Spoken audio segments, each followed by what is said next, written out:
فلا يحزنك قولهم إنا نعلم ما يسرون وما يعلنون أولم ير الإنسان أنا خلقناه من نطفة فإذا هو خصيم مبين وضرب لنا مثلا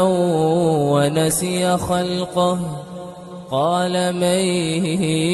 يحيي العظام وهي رميم قل يحييها الذي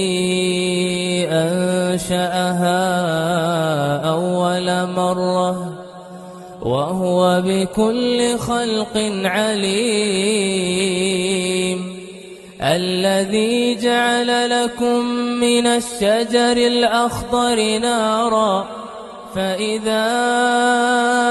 أنتم منه توقدون أوليس الذي خلق السماوات والأرض بقادر على أن يخلق مثلهم بلى وهو الخلاق العليم إنما أمره إذا أراد شيئا أن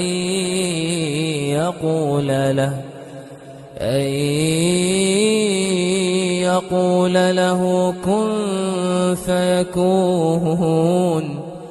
فسبحان الذي بيده ملكوت كل شيء وإليه ترجعون